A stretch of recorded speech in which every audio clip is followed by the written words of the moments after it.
दोस्तों अस्सलामु अलैकुम वरहमतुल्लाहि ताला बरकातुहू। उम्मीद है कि आप सब खैरियत से होंगे। संभल का जो विवाद चल रहा है उसको लेकर के एक न्यूज़ थी, जो ये न्यूज़ बहुत पहले की थी लेकिन नहीं बता सका था आपको मैं।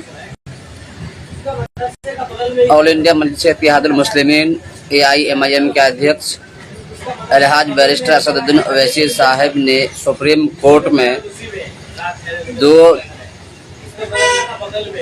एक याचिका दायर की थी, जिसकी सुनवाई 2 जनवरी को कोर्ट सुनवाई करेगा और आज 2 जनवरी 2025 से आज सुनवाई का डेट है।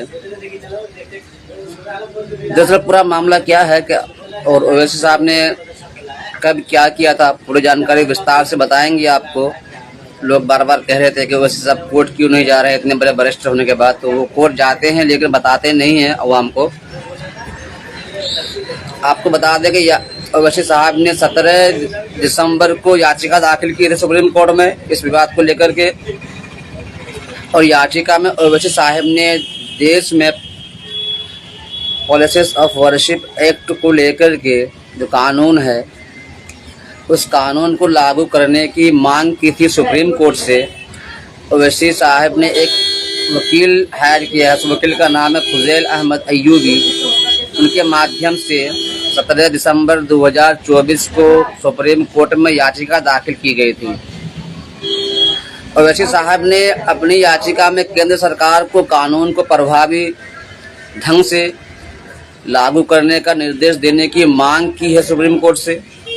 ओवैसी साहब के वकील ने हवाला दिया कि कई अदालतों ने हिंदूवादियों की याचिकाओं पर मस्जिदों का सर्वेक्षण करने का आदेश दिया था। उधर मुस्लिम पक्ष की दलीलों में सांप्रदायिक सौहार्द और मस्जिदों की मौजूदा स्थिति को बनाए रखने के लिए 1991 के पूजा स्थल कानून को लागू करने की मांग की गई है। वहीं पर हिंदू पक्ष का दावा है कि आक्रमणकारियों के हमले से पहले इन स्थानों पर मंदिर थे। कई याचिकाओं में पूजा स्थल कानून की संवैधानिक वैधता को चुनौती दी गई है। इसके खिलाफ भी ज्ञानवापी मस्जिद प्रबंधन समिति ने शीर्ष अदालत का रुख किया है।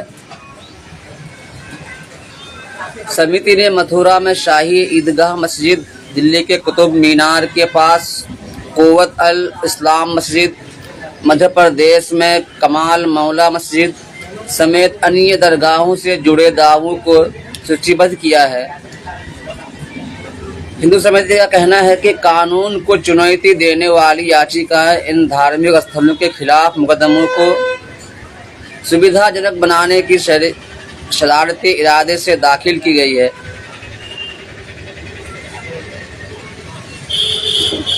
बारह दिसंबर को मुख्य न्यायाधीश संजीव खन्ना की अध्यक्षता वाली पीठ ने कई याचिकाओं पर सुनवाई की और सभी अदालतों को नए मुकदमों पर विचार करने और धार्मिक स्थलों विशेषकर मस्जिदों और दरगाहों पर पुनः अधिकार के लिए लंबित मामलों में अंतरिम या अंतिम आदेश पारित करने पर रोक लगा दी थी।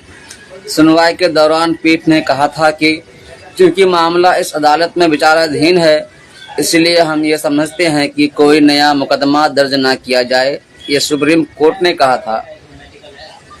सुप्रीम कोर्ट ने हिंदू पक्षों द्वारा दायर लगभग 18 मुकदमों की कार्यवाही पर रोक लगा दी है। इनमें वाराणसी में ज्ञानवापी, मथुरा में शाही ईदगाह मस्जिद और संभल में शाही जमा मस्जिद समेत 10 मस्जिदों के सर्वेक्षण की मांग की गई थी।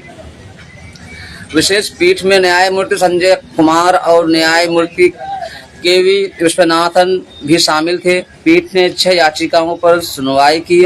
इसमें एक याचिका वकील अश्विनी उपाध्याय की है। उन्होंने पूजा स्थल वर्शिप एक्ट 1991 के विभिन्न प्रावधानों को चुनौती दी है।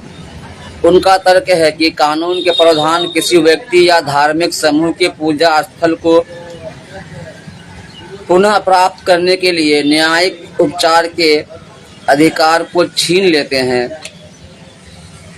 पूजा स्थल विशेष प्रावधान अधिनियम 1991 किसी भी धार्मिक स्थल के स्वरूप में बदलाव से रोकता है।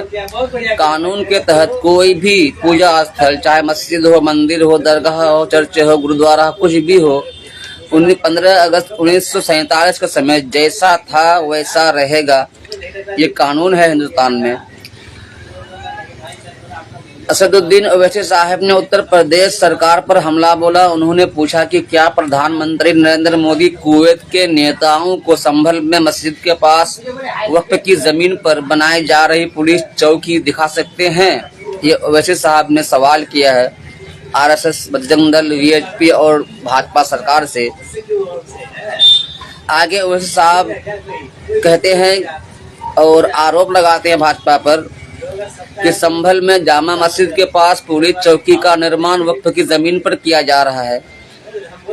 और उन ओवैसी साहब के पास जो पेपर थे, जमीन के जो कागजात थे, अभी कोर्ट बंद था, ऐसे वजह से उन्होंने जिला मजिस्ट्रेट को कमेटी बना करके भेजी थी। लेकिन आपको पता है कि जिला मजिस्ट्रेट क्या काम कर रहे हैं, मुसलमानों के हित में वो पक्षपात कर रहे हैं। खुला सब कोई देख रहा है ये चीज़ को।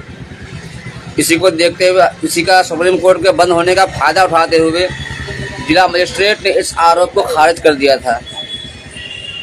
ओवैसी साहब ने कहा, नरेंद्र मोदी कुवैत गए थे, वह कुवैत के शेखों को गले लगा रहे थे। आप शेखों को बुलाएं और दिखाएं कि आपकी सरकार संभल में क्या कर रही है। सोच, आप आज 2 जनवरी 2025 है, आज सुनवाई होनी है। अभी तो सुनवाई नहीं हुई है, सुन रहे हैं कि 2 बजे सुनवाई होगी। अब असदुद्दीन ओवैसी साहब की याचिका में क्या सुनवाई होती है या डेट मिलता है, क्या मिलता है, जो भी जानकारी होगी नेक्स्ट वीडियो में आप लोगों को बता दूंगा।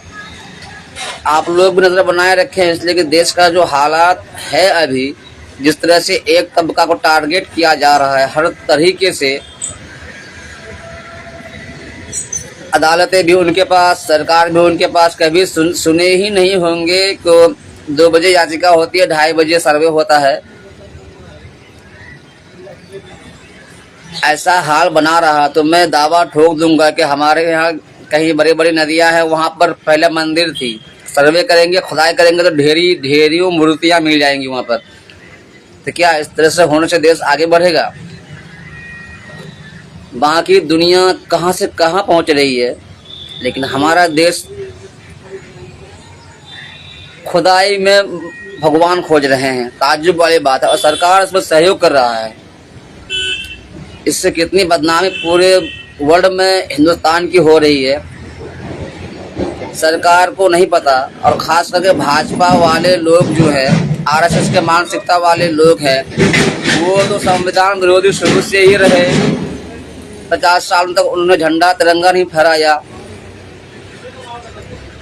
तो उन लोगों से उम्मीद संविधान के प्रति करना ही बेमानी है। और मोहन भागवत जी जो कह रहे हैं कि हर मस्जिद में मंदिर नहीं खोजा जा सकता है, ये नेता बनने के लिए है, तो इन लोगों की दोगली नीति बहुत पहले से है। ये लोग कहते कुछ हैं, करते कुछ और हैं। जो उन्होंने कहा था कि हर मस्जिद के नीचे मंदिर ना खोजा जाए, और ये लोग सस्ती राजनीति और नेतागिरी चमकाने के लिए ऐसा कर रहे हैं। लेकिन उसी का जो एक पेपर निकलता है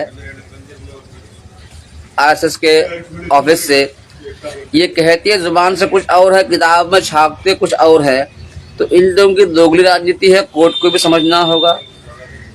अगर कोर्ट संविधान के पक्ष में है तो इस तरह के मामले से देश को अगर फायदा होता है तो बिल्कुल होना चाहिए, लेकिन देश को नुकसान हो रहा है। अगर हजारों लाखों केस पेंडिंग और उस पर सुनवाई नहीं हो रही है, 3-3, 4 साल से लोग जेलों में बंद हैं, उस पर सुनवाई नहीं हो रही है, और सदियों पुराने 500 साल 600 साल पुराने मस्जिद, ईदगाह और दरगाहों पर सर्वे की आदेश देना कहाँ तक उचित है? चलिए नज़र बनाए रखिए आप लोग भी, हम भी देखते हैं कि सुप्रीम कोर्ट में क्या फैसला आता है और क्या सुनवाई होती है। जो कुछ भी सुनवाई होगी तो पूरा डिटेल्स शाम को लेकर के आऊँगा, रात को जो भी होगी आपको बताएंगे। खुदा हाफिज़, जय हिंद, जय भारत।